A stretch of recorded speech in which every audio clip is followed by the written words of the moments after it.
sports is just shared moments and community, right? These moments that we remember, these things that we shared with other people that have attached us to this franchise, friends, family. Welcome to the Navigating Sports Business podcast, where we uncover insights from the most prominent leaders in our industry. Today, I am happy to be joined by Vince Kozar, president of the Phoenix Mercury. This is actually the first time, Vince, you and I have had a chance to chat, but a lot of common connections beyond the fact that we've done a lot of work for the Suns and Mercury over the years. Former beloved navigator Ron Lee is on the team at Player 15. And then you also know one of the newest additions to our team, Avery Wright. So a few common bonds there. I do. I didn't realize they were called navigators. I should have. Ron's a great part of the team, and Avery I met during her time at ASU. I teach a class over there. She was a part of one of the really great student groups over there. So yeah, I'm excited to be here and appreciate the connections. Well, we're talking just as the season gets underway, and let's talk basketball first. You guys were pretty active in the offseason. You traded for a few big-name players. The expectations, I think, are fairly high. I don't know that you guys like to or want to think about Vegas, but I looked up the Vegas odds, and I think you guys are like 5th or 6th to win the championship. What's it like from a business perspective when the basketball on the court has a lot of excitement and some increased expectations? Yeah, I think the best way to describe it is, wind at our backs, right? There are things we have to do. The product is the product either way. The great value that we provide to fans, the fan experience when you're in the building, the affordability of the experience as a whole, like all of those things, and the service we provide, all those things really have to be sort of independent of team wins. But we see that as wind at our backs. We know that's people come to see wins. And so that really does help us retain fans. It helps us get in front of new fans. But yes, it's been a busy off season, especially on the basketball side. And actually I like to think of us as sort of our off season is sort of a great representation of where the league is at. Like the positive momentum around our off season is really around investment. 2 years ago, we went and got a senior front office executive from the Golden State Warriors to run our basketball side. That is step one in the moves that we're making right now to improve the basketball side. Step two is all the resources and the investment that Matt has made. We have $100 million practice facility. That is a capital D differentiator when it comes to having conversations with players and recruiting them here. Not just because it's a great facility, but because of what it says about what this organization is about. So yes, we were able to acquire some, really top line free agents.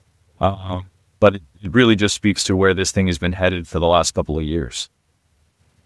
And then when it comes to capitalizing on that on the business side, when you think about things like ticketing or sponsorship, how do you set expectations and then go about achieving those? Yeah, I mean, I think, again, you have to have a baseline of what you expect to achieve or how you value the product before the season starts. So that's without knowing how many wins you're going to end up with. Every team goes through that. But I think, from a business perspective, that investment that's happened on the basketball side has also happened on the business side. We're investing in our staff because really what we're trying to do is not only accelerate growth, but leverage this moment of interest from corporate interest, fan interest, TV rating interest, all of the above, merchandise interest.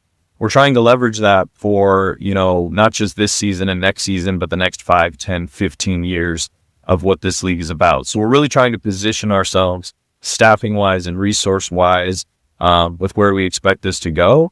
And that coincides in our minds with the rise of the team on the floor. At the same time, you have somebody who won't be on the floor for the first time in a long time if this is accurate, this will be the first season in 20 years without Diana Taurasi on the roster, which I don't know about you, that makes me feel very old, first of all. 20 years. But how do you, I guess, adjust to or contemplate life without her? How much do you think that affects what the franchise messages, the identity, and obviously how all that ties to the business side? Yeah, it's a great question because, look, it's not just that she was the greatest player of all time, and it's not just that she led us to multiple championships and that her gravity on the floor was so great. I tell people this all the time, or I said it last year during what was her farewell season, though in true Diana fashion, she wouldn't tell us it was her farewell season. But I tell people, like, all franchises have faces of the franchise, and all of those people are people who have played 10 or 15 years for an organization that's been around for 50 or 60 years. We're talking about a player who played 20 of the 28 seasons in the history of the franchise. We're talking about not only a foundational part of our franchise, but the league. Most people think she is the logo, right? This isn't just, the best player in your team's history retiring. This is even bigger than that.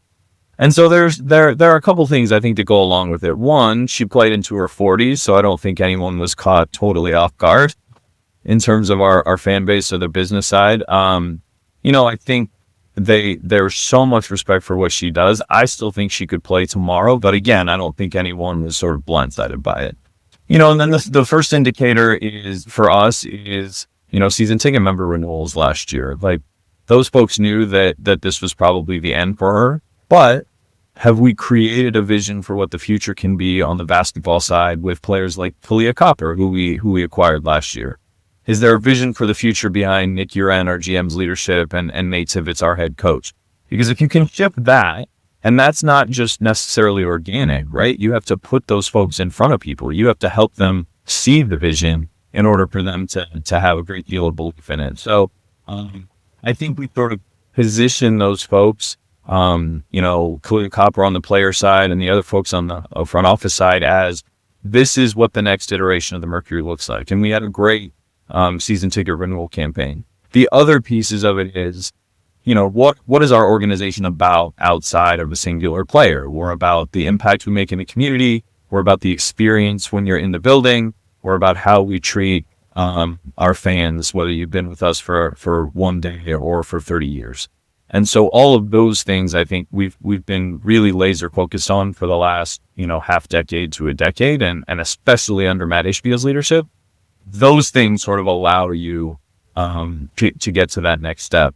And then I think the offseason additions we made, to your point, now there is that vision. We are taking a step forward.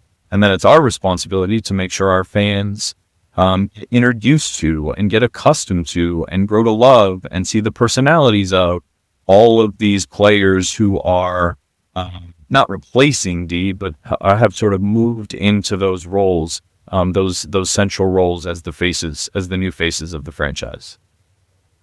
You've announced that you'll retire her number next season. And you mentioned that you have championships in the past, but now you're kind of turning that page.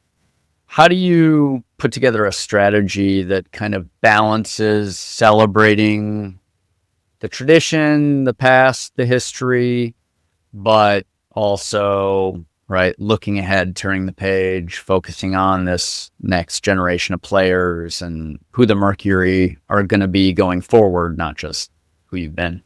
Yeah, I think it's a balancing act and I think there's no either or. I think it's always yes and I just think you have to be, targeted with the times and places that you choose to do that storytelling. You can be 100% invested in the future. You can have championship aspirations. You can do everything that Matt has said, like, we're going to pursue a championship at all costs. You can also do the things that Matt has talked about in terms of honoring our past. Last year, just like the Suns, we created a brand new Ring of Honor to honor the people in our organization's history who have made that difference. And so I think you can do both things, right? You can celebrate the past, especially as you're sort of contextualizing your franchise and the success of your franchise for new fans, while also staying laser focused on this team, this season, and the new faces. So I think, to maybe get a tiny bit more specific, though keeping it high level, like any marketing that you see any advertising or marketing that you see in market during the season designed to sell tickets or attract new fans, that's around this team's performance, the faces of this team, our expectations of this team.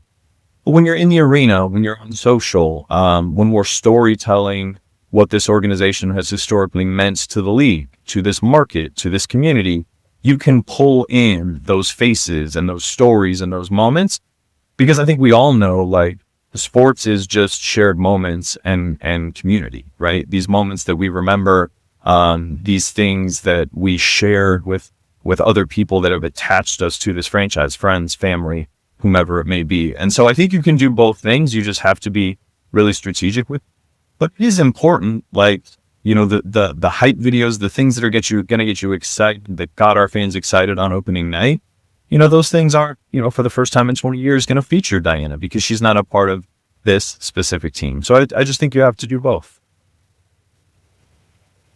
You mentioned, right, there's the high level strategy. One thing I'm curious about, for a long time, most WNBA teams were run with a really slim staff. You mentioned, obviously, that, right, under Matt's leadership, you've been able to do some hiring, increase that staff, but you're still, I would imagine, in a place where a lot of people have to wear multiple hats. That's honestly true at the biggest NBA teams. But as we get into the season, team president, WNBA team, can you give us a window into what does the day-to-day look like for you? How much do you have to get into the weeds? How much, there's the strategy and the tactics. What is everything that's on your plate? Yeah, I think the funny thing is, so, I mentioned that I teach a class once a week at ASU, and one of the things I tell my students, I'm not a business expert like you are, Jeff, but one of the things I tell my students is, at least when I was in college, in my head, a company that was worth $4 or $5 billion had thousands and thousands and thousands of employees. Sports organizations that are worth multiple billions of dollars have 200, 300, 400 full-time employees. Like, they are just small. I don't know the literal definition of a small business. Again, you're the business guy, but like, these feel like small businesses that just have these massive valuations because of who we are and what we do. So I say all that to say, like, yes, everybody's lean and everybody's wearing multiple hats across the board. It's just kind of the nature of the industry. I will say the one thing that's incredible about our setup is we're hybrid in the sense that we have more dedicated WNBA Mercury employees team members than we've ever had. But we also live within the ecosystem of Player 15 Group, which is the Suns, the Mercury, our G League team, the Valley Suns, and then we operate our arena. So we have the resources of this much larger organization. So there are a ton of people who may not be dedicated Mercury employees who touch the business every day. And so that sort of leads to my answer to your broader question about, the day-to-day. For me, step one of the day-to-day is around communication. And I came up through comms. That's where my study was. My degree is in. It's where I got my entrance into the league. But I tell people all the time that everything I do is communications, whether we're communicating with the new fan, or we're communicating with members, or telling stories to or for partners, or external media, or whatever it is. It's all our message. And so the internal message is important too. My job is to try to lead people, some of whom eat, sleep, and breathe this every day, and some of whom only touch it during the season or other times. And so can we, number one, set out a high-level roadmap for what we're trying to accomplish in a given season, in a given month, in a given week? The second piece is, can we help different departments and different people, again, high touch or low touch, understand how what they do plugs into what we are trying to accomplish as a group. And the third piece is, can we help all those folks understand what success looks like for us and for them? And if we can do all of those things, then one, we can get people, I hate this metaphor, but we can get people rowing together. And number two, we can have a modicum of accountability. You know what's expected of you. You know how it plugs into the larger piece of what we're trying to accomplish. So when we do it and we do it well, we celebrate it. And when we fall short, we can have a measure of accountability and we can fix it and we can move on to the next thing. So for me, whether it's leading a small group, leading a large group, whether it's anything from revenue goals to a marketing plan to our community impact plan, all of those things are centered around what I just described. The comms background, you started in, I think, 2006 as a communications manager. 2006 seems like a long, long time ago. Yeah. And now team president. Pretty good rise up the ranks. Can you walk us through kind of how that path unfolded and the moment that you look back on as kind of being pivotal to you being able to go from the bottom rung of the ladder, or at least one of the bottom rungs, to the top? I'm sure. And please feel free to interrupt at any time if this turns into a full-on filibuster. I started as an intern in 2004, which was actually the first year of Steve Nash coming back to the Suns, and just this massive explosion of the Suns back onto the NBA scene. 2004 was also the year that the Mercury drafted Diana Taurasi. So you talk about turning points and pivotal moments for an entire franchise. That would be the year. So I started as an intern on the comm side, and what I got to do was learn an industry that I barely knew existed before I applied for the internship, right? Like I just knew that this posting that I saw on a bulletin board, and it was an actual bulletin board. I don't know if those exist anymore. And by the way, I tore it down because I thought that would increase my chances. Like then no one else would be able to see it. Full disclosure. Where was this? Where was the bulletin board? At ASU. It was at Stauffer Hall on Tempe campus, which is not where the journalism school is anymore. That's how long ago that's been. I just knew that internship posting was an intersection of two things that I really liked, comms and basketball. I didn't know what the role actually was. And so, to fast forward a little bit, I think the greatest lesson I learned in that whole period from 2004 to now is that it takes a ton of luck. And I don't mean that in a way of diminishing, personal accountability, but sometimes luck is, especially in the small businesses like sports that we're talking about, sometimes luck is required for upward mobility because there just aren't that many people and not that many roles. So if the person above you isn't going somewhere themselves or finding a new opportunity, or there just may not be anywhere for you to go. I think the second piece is that I always found bosses along the way, from when I worked in comms to when I moved back and forth between the Suns and the Mercury. I always found bosses and leaders along the way who wanted to empower and not micromanage. People who wanted to see me grow and to help me grow and to help me learn things, versus wanting to keep me in a very specific role. Not that I didn't have a clear scope of responsibility, versus wanting to keep me in a very specific role that could have been really limiting. And so I think between the luck and the really good bosses along the way, I think the only other piece of it was just wanting to learn as much as I possibly could. So I went from intern to communications manager for the Mercury. And in that sense, at the time, and maybe still today, we were able to use our W team as sort of a proving ground for younger, call it up and coming staff members, team members. And so I got to cut my teeth on things that I wouldn't have been able to do on the NBA side.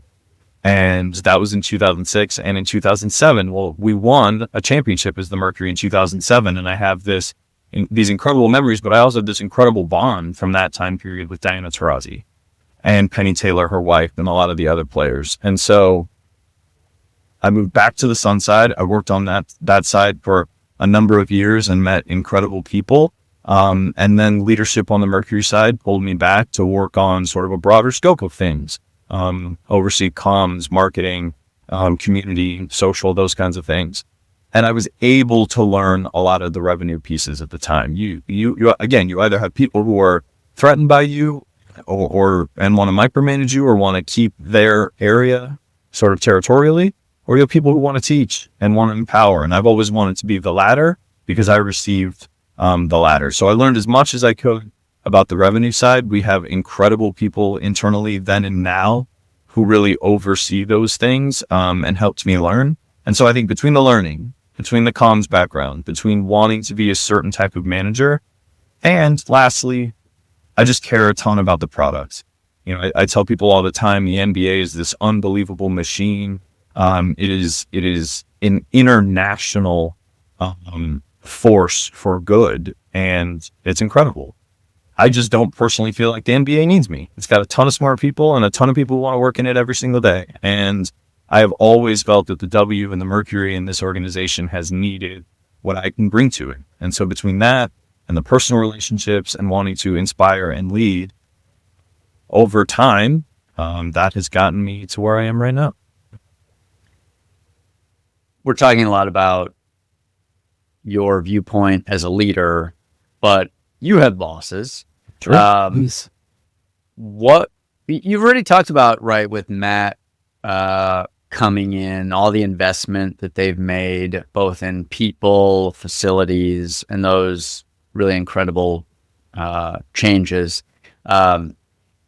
What's it like to go through an ownership change when you're at the level you're at? Are you wondering if you'll have a future with the organization? Are you trying to get a read on how the culture is going to change? What are all the experiences when you're at the top, but now your bosses, the owner, changes? Yeah, I mean, I think that the truth of the matter is anyone would tell you that there's a certain level of uncertainty. And I tried not to let that, bother me or get wrapped up in that.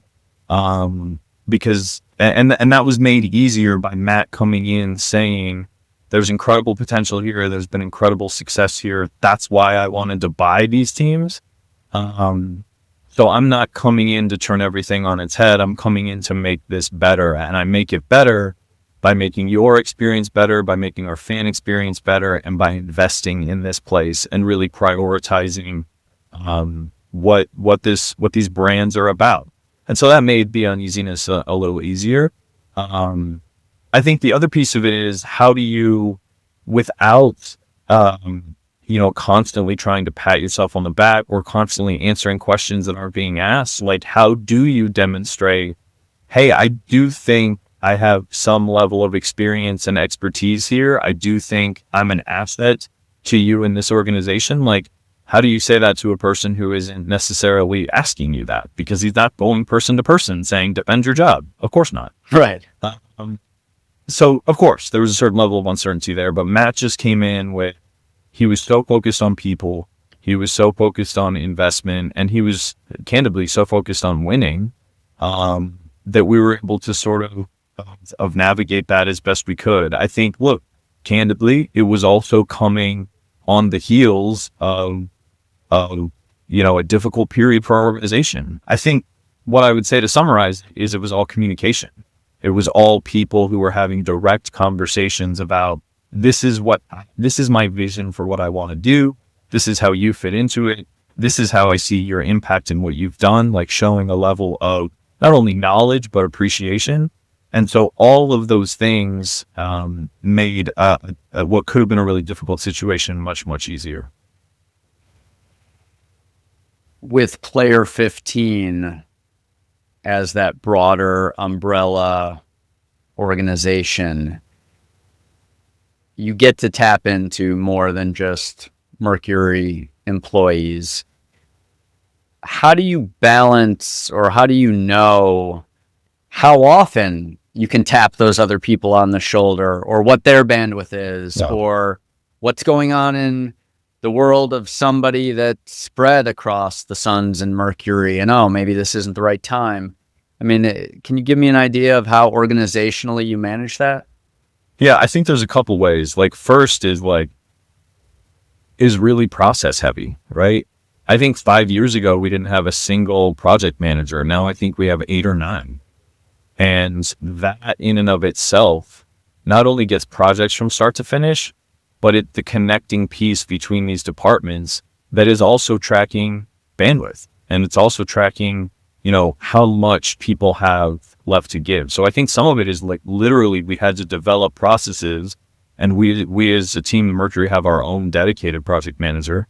We had to develop people and processes that really help us determine when we can and can't ask for things. I think there's also just the human element of it. Like, you have to have some level of intuition and instinct when you talk to people. You also have to be able to read a calendar. If the sun season is 7 days away, maybe that's not the time to ask for or start a giant Mercury project, right? Like, all of those things fit together.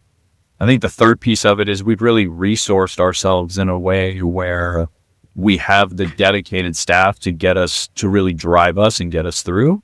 And the shared staff can be amplifiers, or the shared staff can, when they do plug in, can really raise us instead of us relying on them to be our lifeblood, I think, as a general point.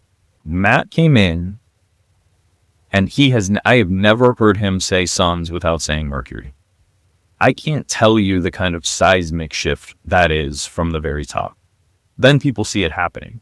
They see new Mercury team members popping up. They see the investment, everything from additional resources to $100 million facility to the hotels we stay in for the players to anything you can think of across the board.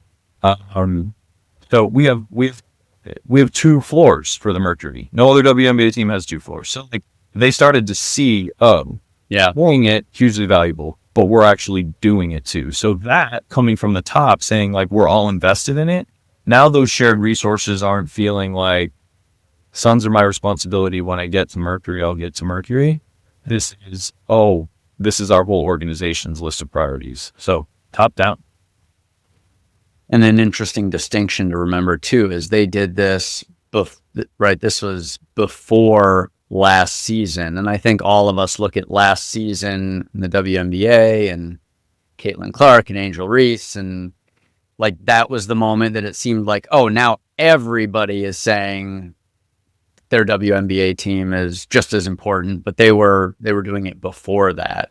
You're 100% right. And I will tell you, the first time I ever spoke to Matt and his brother Justin, after their introductory press conference, we had a lunch, because Matt's big on that. He has lunch at UWM with his team members up there. The main thing I remember him saying, aside from I love Diana Taurasi, was the Mercury and the WNBA is our biggest growth opportunity. He said that, and that's, knowing Matt now, of course, that's not surprising. You want to talk about seeing growth opportunities where other people don't. Matt's the king of that, from what I've seen from the outside. That in and of itself was him saying, he saw it before, to your point, all of that. And by the way, we had been growing, right? This has been happening really in earnest since the bubble. But the explosion that you're talking about coming last year is something that has really shifted it for everyone in every market. You have an event that is non-WNBA related also coming next year, the Women's Final Four. And again, women's basketball writ large, exploding right now. How much of a role do you get to play in that event and being the host, city and arena? Yeah, so I don't want to oversell my role. Our organization was in the room with masks on during the bid process, meeting with the NCAA virtually, doing our presentation virtually. So we have, the assistant general manager of our arena has been central to that bid process, and she has done a fantastic job, and she pulled the Mercury in to be a part of the bid. And And so for us now we will be the best host we can be. It's in our venue. As well as I do, it is an NCAA event, and the NCAA owns NCAA events, but our responsibility is really to elevate it for the entire community here in Phoenix, to make folks feel that, one of the largest platforms in women's sports is coming to the Valley. Our responsibility is also to bring it to our fans. So how are we using that weekend to host our partners, to drive new business, to get in front of new companies? How are we leveraging it to meet new fans, to provide experiences to our current fans that deepen their affinity for our organization? So I would say, like, we are involved. It's an NCAA event. It's a huge arena event for us, but our focus specifically on the Mercury side is around how we use it to elevate women's basketball as a whole and drive our business forward. Which is similar but not identical to what we did last summer when we hosted the WNBA All-Star Game. Now, we were the hosts for that. We did everything for that, including incur most of the expense for it, which was, Matt said, let's do that. Make it bigger and better than it has ever been. It doesn't matter what it costs. And it's not an accident that when media landed, every tweet was about all the signage at the airport. At the end of the weekend, the trophy presentation's on court, and Holly Rowe, ESPN sideline reporter, said, I have no hesitation saying that this is the best All-Star weekend in WNBA history. Like, those things are meaningful, but they also come from very specific intention. And that was Matt's intention, and that's exactly what we as an organization did. So we're going to do the same thing, maybe with a little less control, but we're going to do the same thing for the Women's Final Four in 26. That's great. I have one more question before I ask you a few rapid fires to close this out. So much focus on women's sports, WNBA. I'm curious if there's anything, when you think about the Mercury, that is interesting, unique, a differentiator. I hope this doesn't come across the wrong way, but when you don't have Caitlin Clark or Angel Reese, and you certainly, as we talked about earlier, you acquired some big name players, but so much of the casual fan or the brand decision maker who doesn't really follow closely, those are the first names we always hear, of course. Yeah. Can you give us, when you think about the Mercury, what is the differentiation? What stands out to you about the organization that is going to help you capitalize on this hockey stick moment for the WNBA? Yeah, I mean, first of all, I think it's a great question, because look, only one team has Steph Curry and only one team has LeBron James, right? But that doesn't mean that 28 NBA teams are struggling for relevance or struggling to sell partnerships and all those kinds of things. So I think, first and foremost, I have always told our team, in this era, in previous era, our challenge has never been to get people to come to their second game. Because when we get people in the building, when they experience the product, they see the players, they feel the environment, the atmosphere, the show, they're instantly converted to fans. Like, genuinely, it's not, and that's not ego. Like, it happens. I've seen it over the course of the last 10, 15, 20 years. The challenge has always been, how do we get people to their first? Whether it's because they need to put aside, preconceived notions about what the product is or what the brand is, or whether they just are aware. And the great thing about this era that we're in now is that it's lowered the barrier to getting people to come to their first game. If the reason you were one of the 15, 18 million people that watched the women's championship game 2 years ago was Caitlin, fantastic. But you live in Arizona, fantastic. Come to our arena, whether to see Caitlin or to see someone else, and experience this team, these offerings, this product, this show. If you see us on TV and the reason you stop scrolling is the player, a team we're playing against, or because, hey, why don't I give it a try? It doesn't matter. Whatever gets you to experience the first time, I think is a good thing. We want to be in the room. We want to be having the conversations because we have a level of confidence in, who we are and what our brand is. I think what distinguishes the Mercury, I would just say, it sounds cheesy, but there's just so much heart to the organization. The league itself is about so many things off the basketball court. And that doesn't take precedence from the basketball. The product is incredible, right? The product is incredible. It's never been better. The players coming in have never been better. But a league of women, viewed as a startup, even as entering year 30, finally getting the media attention that it's, call it deserved for so long. This is a really important moment. And so there's all this heart that comes along with the organization in terms of what we do off the court, in terms of, last year we started a girls only youth league in this state that had never existed before. The first session last January had 80 girls in it. The session we're in right now has 500. We've served over 2,000 girls in the 6 sessions that it's been open. There's a need there. There's a demand there. And we know what participation in sports does for boys. We know what it does for girls. You don't have to go pro, right? It's a life experience. It's about how you handle adversity. And we like to say girls who play sports become women who lead. So all of those things, this is transformational. Sports is transformational across the board. It should be for girls and it should be for boys as well. So I think the thing that distinguishes us is just all the other things we're about. And it doesn't matter to me what gets you into the arena, because I know once you get there, or for whatever reason you come, you will be hooked.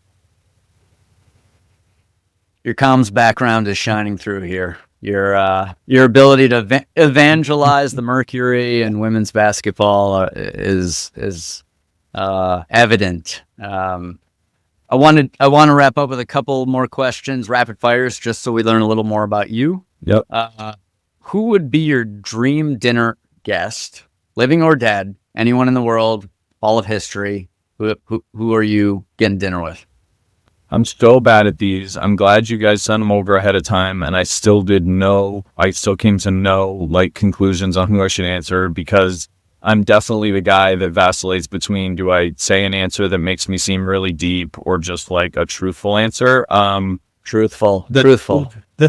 The truthful answer is, some of the best dinners I've had have been with Diana Taurasi. She's one of the funniest people in the entire world. She's one of my closest friends. I got to see her win a 6th gold medal in Paris this past summer, which no team athlete had ever done in the history of the Olympics. Wow. And she is hilarious, and she is smart, and she is as candid as you think she is, watching interviews with her. So it might be her, but if it's not her, there's a picture right behind me right there. In 2015, after we won a championship, I got to meet former President Barack Obama. And it happened to be, he was late to meet us because the day we were at the White House, it happened to be the day of a shooting in Virginia. And so what a gravity and the weight of that day, and being in that building and seeing him the same day, I can't really comprehend the office or the role. And so just to sit there and talk to a mere mortal who had to do all of those things, and I've read the books. You talk about communications. I think great writers and great speakers, regardless of politics, great writers and great speakers are people who I gravitate towards. So those would be my 2 answers. This is great. Now you can tell Diana that it was her, Barack Obama, and it was like a total toss-up. Do you have a TV or? So I would be in my comfort zone. Yeah. Yes. Do you have a movie or TV show recommendation? But we just no. I grew up watching, again, great writers. I grew up watching The West Wing, and I think Aaron Sorkin's like the greatest writer for TV or movies. So I will watch A Few Good Men all the time. I will watch The West Wing all the time. I recommend the Steve Jobs movie he did. I recommend anything Sorkin has written. The Social Network, any of those things. What are you most excited for in the next year? And I might add an asterisk, not related to stuff we've already talked about. Not related to stuff we've already talked about. The Suns are planning to go to Macau for preseason to play the Nets, and wow. We're scheduled to go on that trip, and I've never been in the region at all. So I'm really looking forward to seeing the Cal. And I'm, not the things we've already talked about, but I'm really looking forward to seeing the direction this business goes and this team goes for sure. Well, Vince, I really appreciate it. Very exciting times, obviously, for you, for the team, for the league. I think my one big takeaway here from your origin story is that you don't just seize the opportunity by pulling the tab off the bulletin board, but you sabotage the competition. You remove the bulletin board altogether, and that is the key to success. If I heard you right in this conversation, I'm nothing if not an oversharer. I'm nothing if not an oversharer. Oh, I'm kidding. I really appreciate it. Best of luck this season. Looking forward to hopefully the next time I'm in Phoenix, being able to either attend a game and or grab a beer, grab a drink. But Vince, I really appreciate it. Absolutely. Thank you so much for having me. For our listeners, if you have any questions or comments, please feel free to reach out to us. My email is jeff@nvgt.com. You can also connect with us on my personal LinkedIn or the Navigate page. Again, this is Jeff Nelson from Navigate, joined by Vince Kozar from the Phoenix Mercury. Thank you for joining us on Navigating Sports Business.